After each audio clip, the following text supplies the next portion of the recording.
The New Orleans Saints wasted no time finding ways to excite their fans in training camp day one, but it's not about what they did first. It's about what they do next. We got all that and a little bit of lagniappe for you on today's episode of Locked On Saints. You are Locked On Saints, your daily New Orleans Saints podcast. Part of the Locked On Podcast Network, your team every day.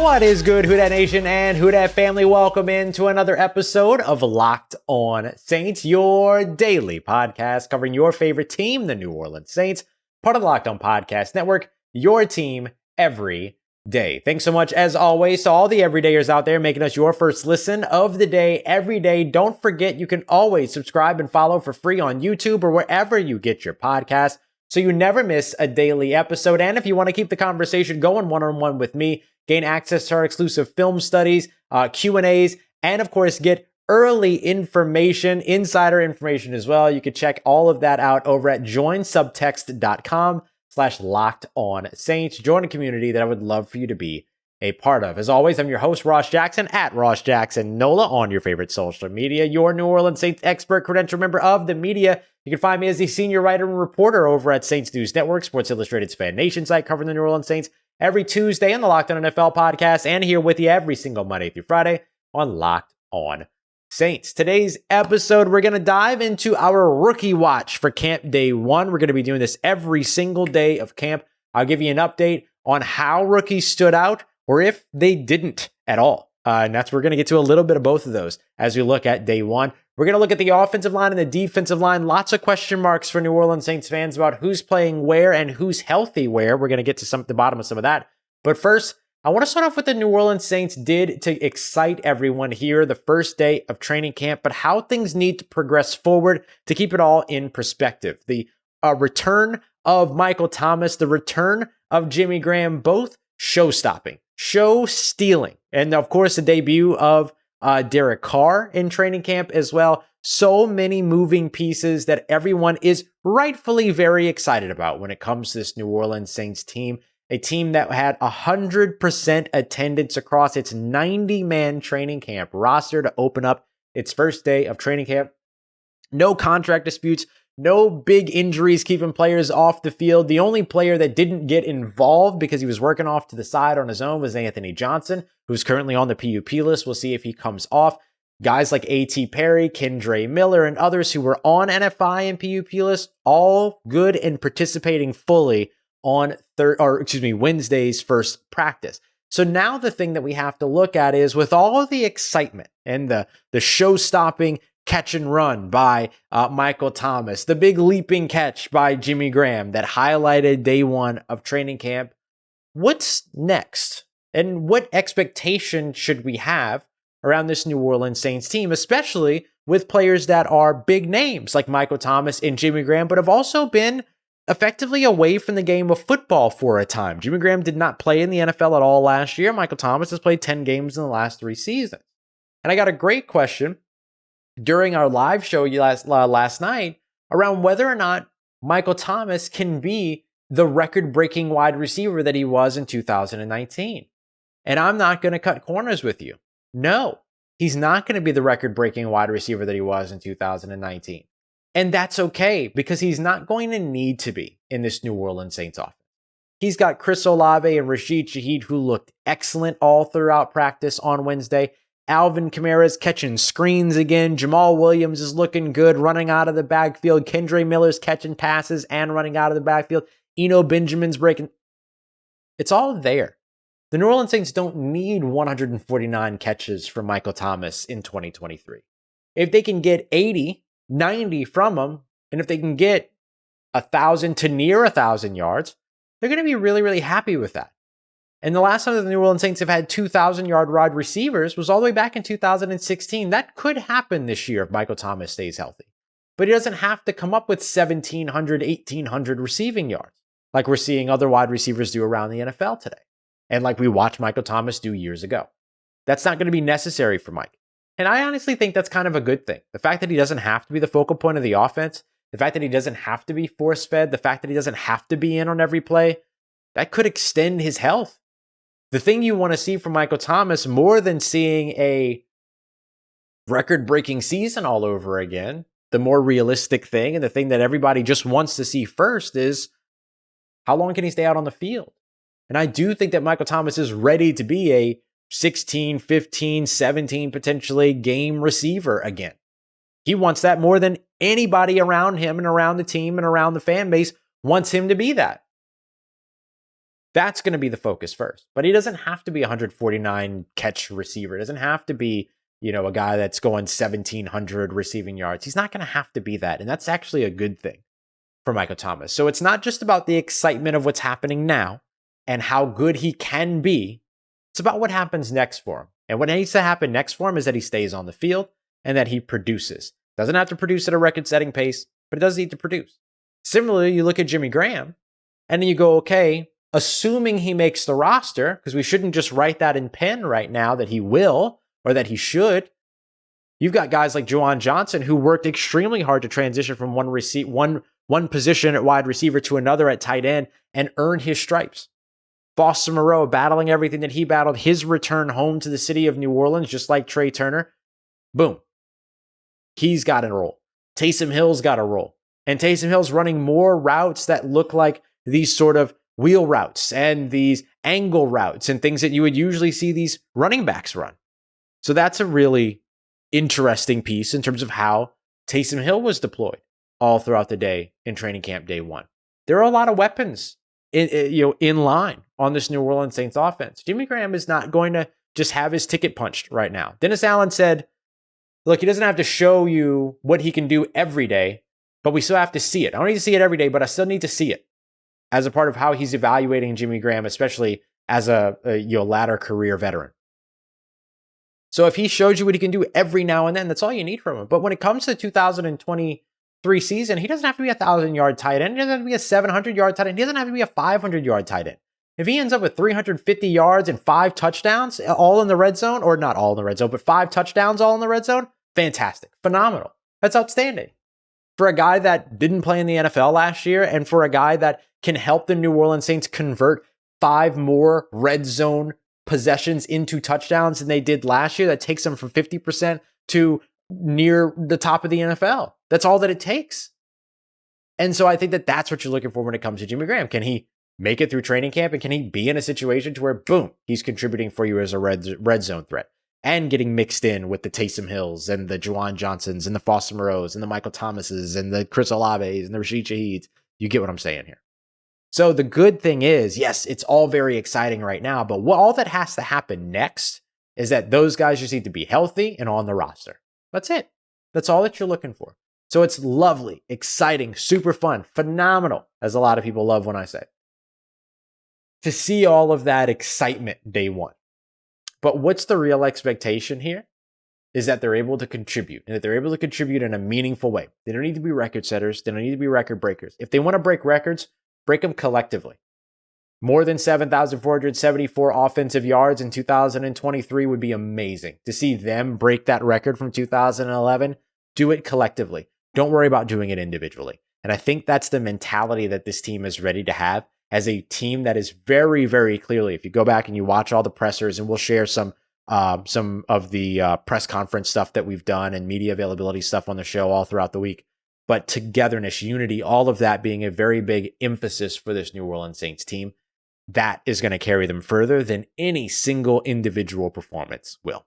Coming up next, let's take a look at the offensive line, the defensive line, the rotations there, the health there, who was available, who was healthy, who played where. We got all that for you as we continue on with today's episode of Locked On Saints, part of Locked On Podcast Network, your team every day. Our partners over at eBay Motors have teamed up with Locked On Fantasy Football host Vinny Iyer to bring you some of the best fantasy advice you're going to find every single week, all season long. So whether you're prepping for the draft or you're scouring that waiver wire, we're going to be giving you and providing you the players that are going to be the guaranteed fit for your roster. So with draft prep underway this season, let's get a look at who Vinny has picked as this week's eBay's guaranteed fit fantasy picks of the week. If you're looking to make a smooth turn in fantasy football snake drafts with the last pick in the first round and the first pick in the second round, you can catch an initial spark in your roster by revving up with two elite NFC East wide receivers. Cowboys wide receiver CeeDee Lamb, as well as Philadelphia Eagles star A.J. Brown. A letter-perfect, guaranteed early fit for your roster. Count on CeeDee Lamb driving Dak Prescott and the Dallas Cowboys' new look passing game to big numbers, and of course Brown for revving up Jalen Hurts downfield throwing often again in Philadelphia. Vinny Iyer of Locked On Fantasy Football is going to help you win your fantasy championship, and eBay Motors knows that a championship team is all about players being the perfect fit, and the same goes for your vehicle.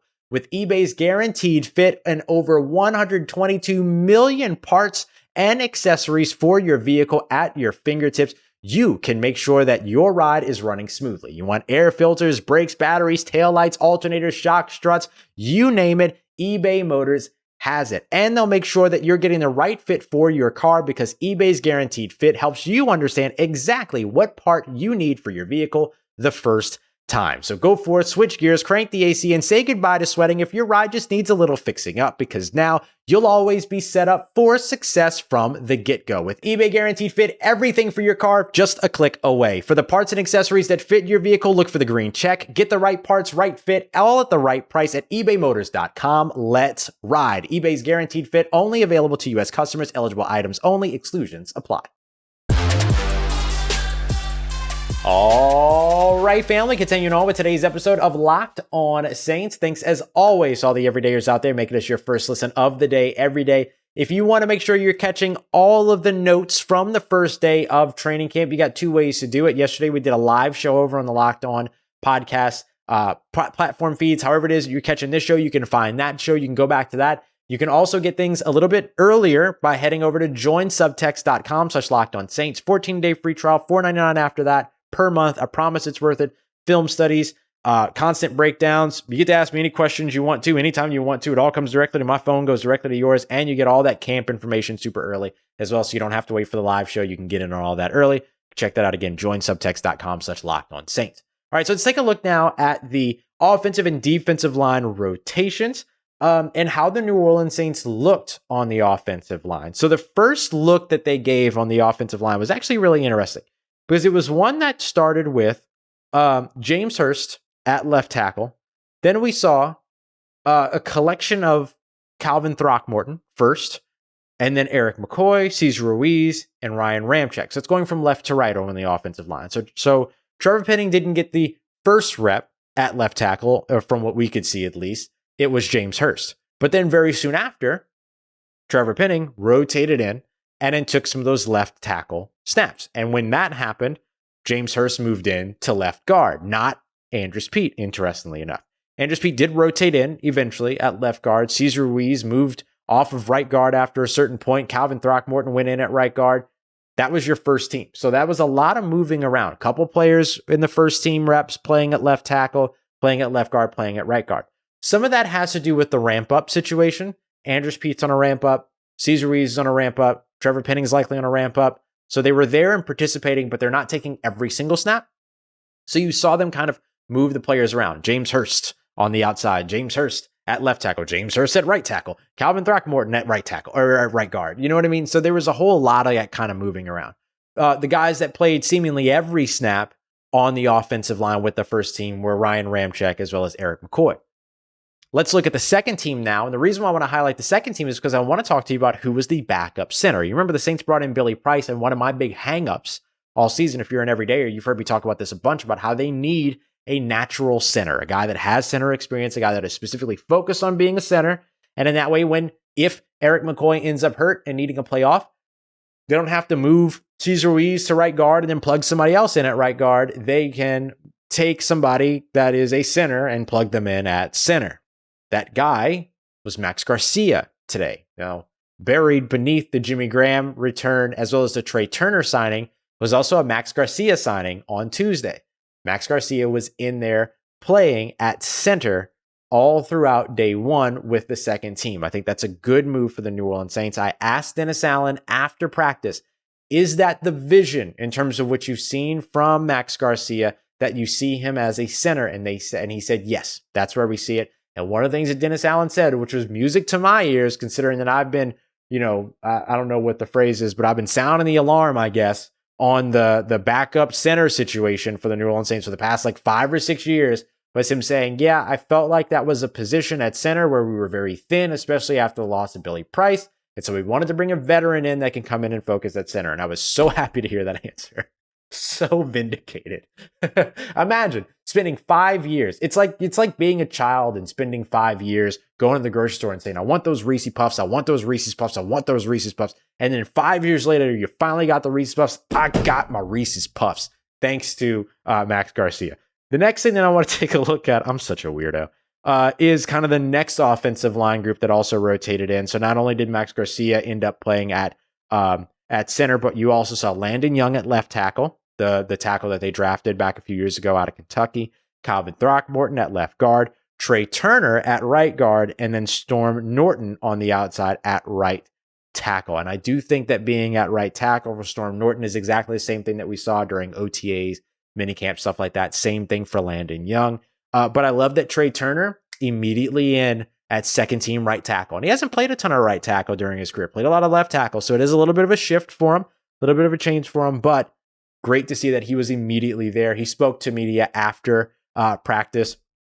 I asked him a question about how, what he thinks about working with Jari Evans. And of course, he hadn't even met Jari Evans yet, so I felt like an idiot.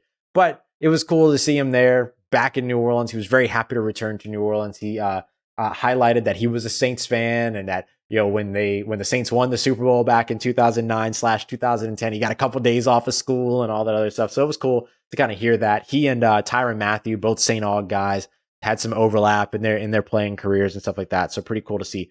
We actually saw both of them at the podium today, so it was cool to see both of them.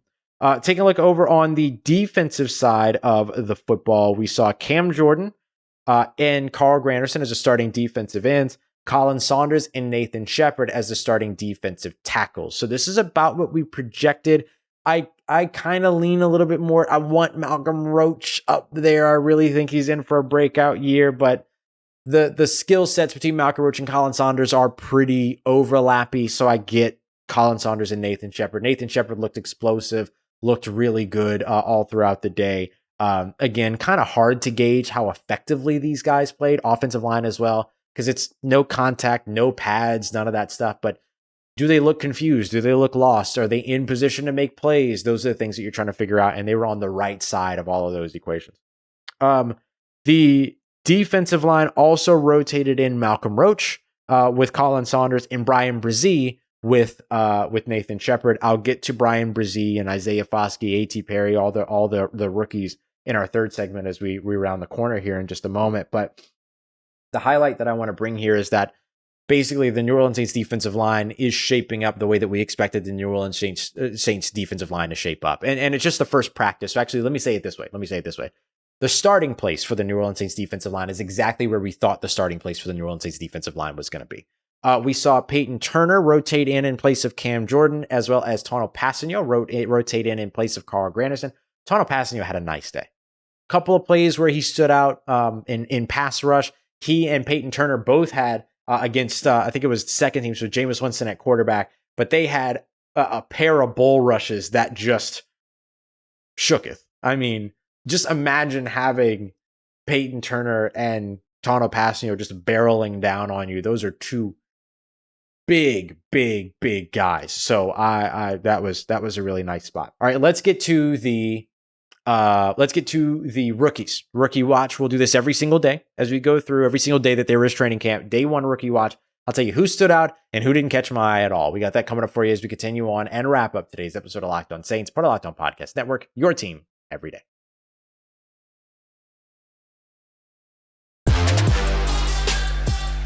Let's get it, Who Dat Nation. Wrapping up today's episode of Locked On Saints with Rookie Watch Day 1, and we'll also get you a couple of extra news and notes as well. I don't think we're gonna spend a lot of time. It's not gonna take us a lot of time to go through the rookies here.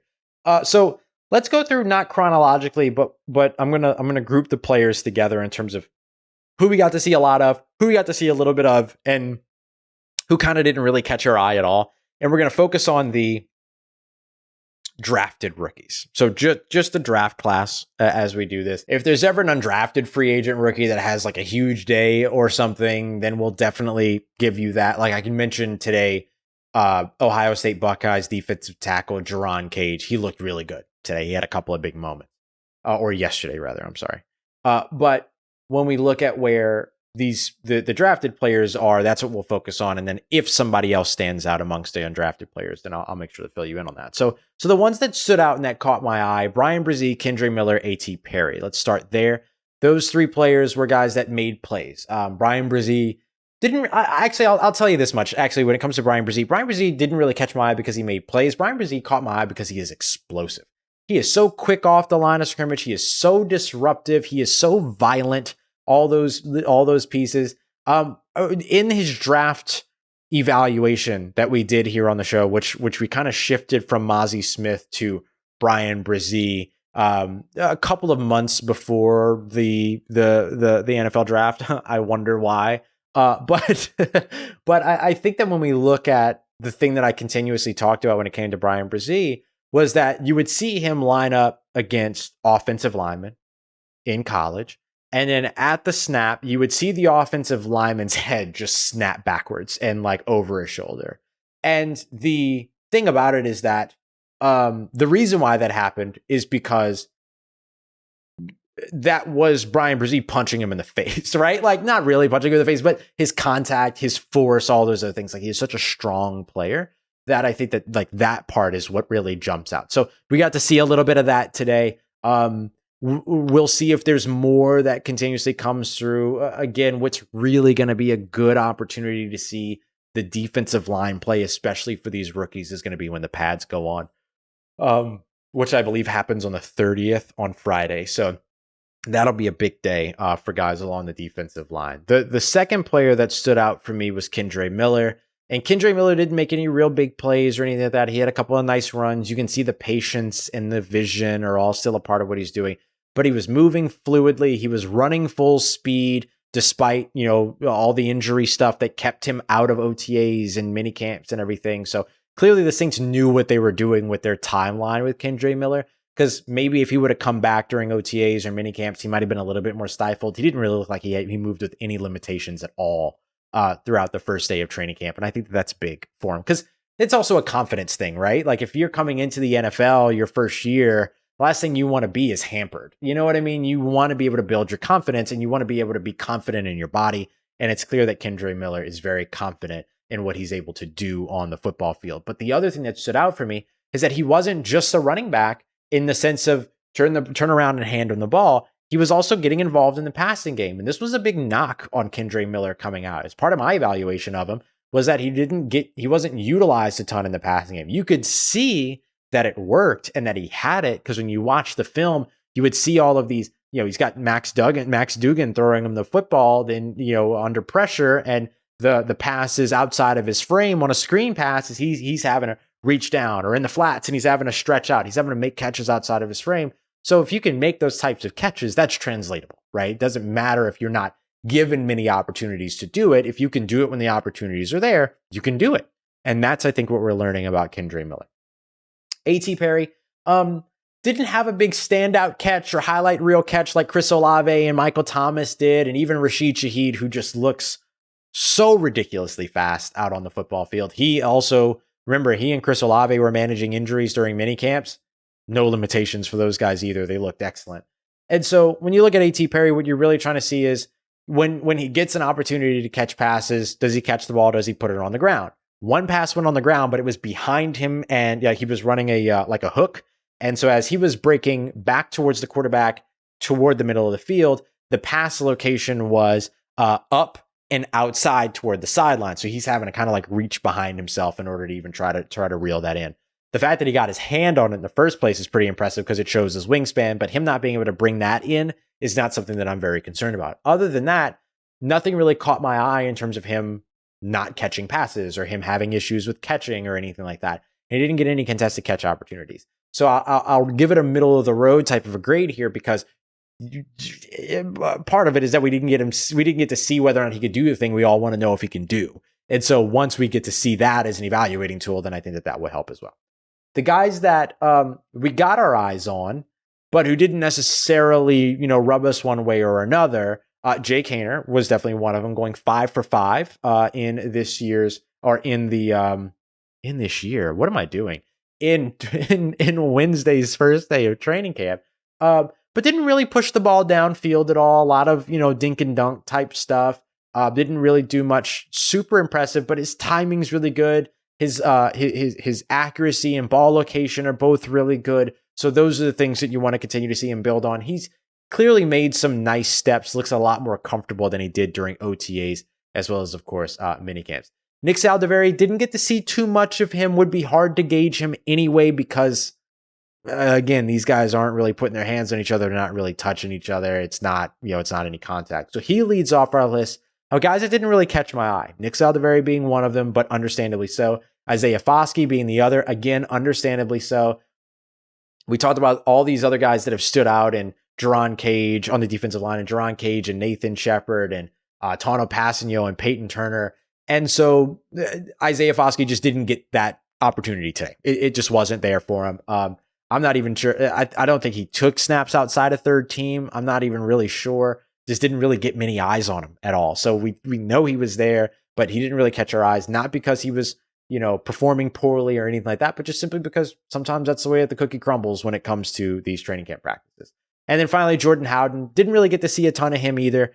Looking forward to seeing more of him. Did see him working with Marcus Robertson and Joe Woods and, these defensive coaches. And he is just a sponge. He wants to soak everything up. He wants to know everything. And so you could see that above the shoulders football, his field vision, the way he sees the field, all those other things that, the Saints were excited about. You can see all of that starting to translate through there. So that's the way I would break up the draft class today. We'll revisit tomorrow after another day, or later on today, after another day of Saints training camp. A couple of extra news and notes for you. The battle for cornerback on the outside, just to get into one other thing about rotation and deployment, was Paulson Adebo got the first team reps today. I expect that we'll see Alante Taylor get the first team reps tomorrow. Linebacker was as you would expect.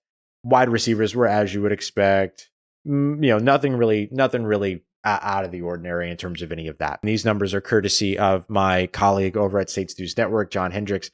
Derek Carr finished 4 of 5. Jameis Winston 5 of 6, as well as Jake Haener finishing 5 of 5 in team drills. So a nice solid day for the quarterbacks. All right, family, that's going to do it for today's episode of Locked On Saints. Make sure that you come through for the live episode, whether you catch it live on the Locked On Saints YouTube page or later as well. It's going to be probably going to be around 5:36-ish again on tonight to get you all caught up with all the big news and notes from day 2 of New Orleans Saints training camp. And then we'll be back Friday morning with another recap, much like this one, including our look at all of the rookies. Appreciate you as always, all you everydayers out there making us your first listen of the day every day. And of course, I thank you very much for making this show and myself a part of your day, part of your routine, for saying yes to me and the show. And as always, if you see me, say hi.